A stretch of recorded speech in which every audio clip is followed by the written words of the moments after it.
What's up, good people? Mark Holmes here, and as always, I want to say thank you all for watching, commenting, subscribing, and being part of the Joe Boo Sports Report. Without you guys, as well as you ladies, you know that this literally does not work. I hope everybody's having a great day.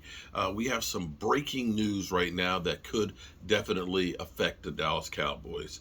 Odell Beckham, Odella, is coming back for a workout tomorrow in Arizona for NFL teams to basically start a bidding war for his services. Now, here's the interesting take on this: is we know that that Buffalo, as well as us and the New York Giants, were all interested in signing him. He went through all of us teams to go ahead and say, "Hey, how you doing?" The Cowboys thought about trying to sign him. It maybe for a fleeting moment for future. And basically, it was one of those things that this is just rumor. Of course, we don't know anything for certain in here, but the rumor was that basically, you know, if you take a chance on me, I'm gonna be a little kinder on the contract. Well, the Cowboys were definitely looking for somebody right now to help them get into the playoffs and not get in the playoffs, they were already in the playoffs, but to help them do some damage in the playoffs, and his body just was not ready. Unfortunately, he had reconstruction surgery that wasn't done well. And that's the thing. Just because you have surgery does not mean that it's going to be perfect, that everything's going to be like new.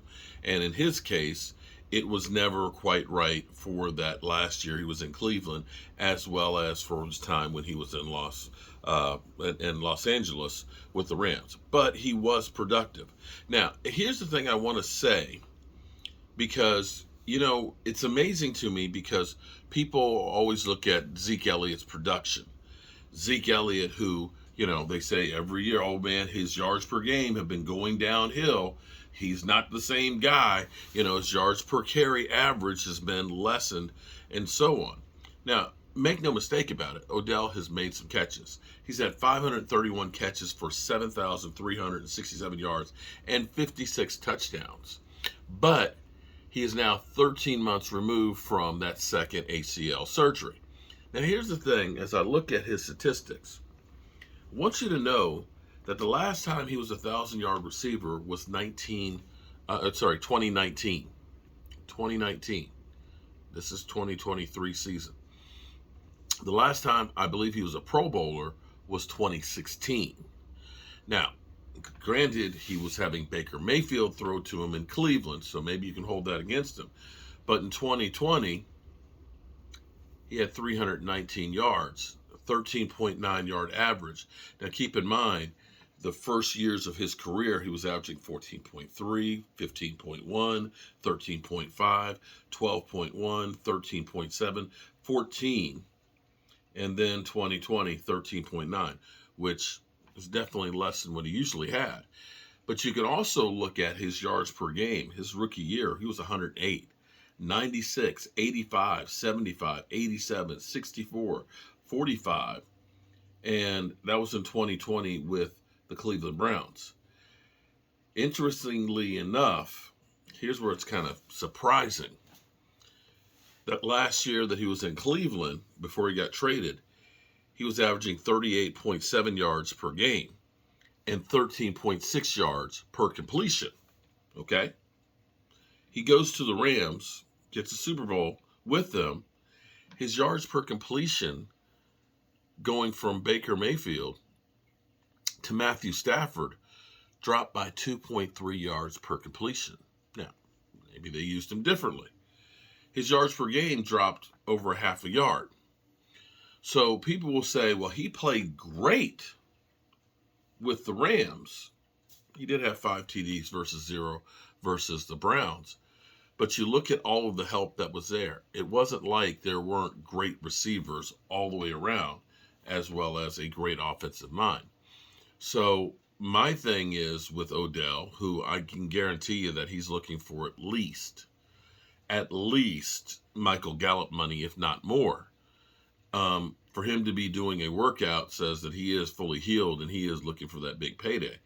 I'm not sure that I want to tie up $15 million a year for a guy who's 31, having back-to-back ACL surgeries, including missing a whole season. Just not. The other part of the equation is, and I know people will say, well, he was a solid citizen with the Rams. Well, that's because everything was going well. They were going to the Super Bowl, got a ring. But there's some people that are fair weather fans, so to speak. The real nature of how you know if you've got somebody or not is through the tough times and how you respond to adversity. It's, as the old song goes, when you got money, you got lots of friends. When you don't, they don't come around. Yeah. Well, we'll see what tomorrow holds for Odell as we get ready for free agency to begin. Odell is trying to stake his claim to say, hey, I'm ready. I'm ready to rock and roll. Show me the cash. And so now, if you're the Dallas Cowboys, if he is legitimately healed and does look good, you're looking at a bidding war. And we know the Cowboys, they always look for a discount. They always look for a discount. Another interesting piece here, I meant to say something about this earlier today, but it's been the stuff was just not uploading from the Red Brick House. It was literally taking hours for anything to get up. Matthew Stafford. The Rams are looking and realizing that maybe they made a mistake signing him as soon as they did. And I think the Rams are looking at resetting the clock on everything, which is why they're now, after having traded all of their first round picks, 2 for Jalen Ramsey and 2 for Matthew Stafford and so on, they realize that, they got their Super Bowl.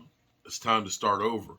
And that Matthew Stafford, over the years of being the quarterback for the Detroit Lions, took a lot of a beating, and that his body is not in that great a shape. We heard all off season about the tennis elbow that just never quite got right, and we don't know if it's right now.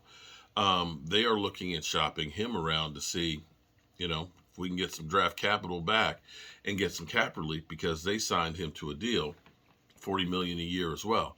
And it's kind of interesting because right now, with the Lamar Jackson situation where Lamar is looking for a fully guaranteed deal, the NFL owners don't want fully guaranteed deals. They just don't. But you're seeing, with Daniel Jones getting $40 million, with Derek Carr, I thought for sure Derek Carr would be in the mid-40s, but getting about 38, and Geno Smith getting like 32, that the quarterback number, maybe it's kind of coming back down to earth. The Green Bay Packers, of course, are trying to jettison the Aaron Rodgers contract. They may end up taking a big chunk of it to get rid of him, but I think they're ready to move on. And maybe quarterback money is kind of plateauing for the moment, where the teams are kind of like saying, and I'm not saying they're colluding, but the teams are kind of saying, hey, pump the brakes, guys. We can't do these huge contracts because we're killing ourselves with these.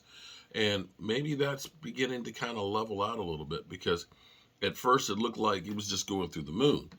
And the fact that you had these guys signing and that we're not even getting any close to where Aaron Rodgers' money was. Now, we'll see what happens with Joe Burrow and Justin Herbert and those guys start getting their contracts. But yeah, quarterback money is definitely changing. All right, guys, I am back. I love being down there at the Red Brick House working on that place and seeing it change on a weekly basis. It just feels good, after I get finished in a day there and I see, boom, like today, we got another window and stuff put in. We've gotten, most of that side rebuilt and everything else, and the sheathing on it and the house wrap. So it's always good to go down there and work on it, but it feels so good to be back home and working here at Joe Boo Sports Report. I'm Mark Holmes. Well, I appreciate you. Peace.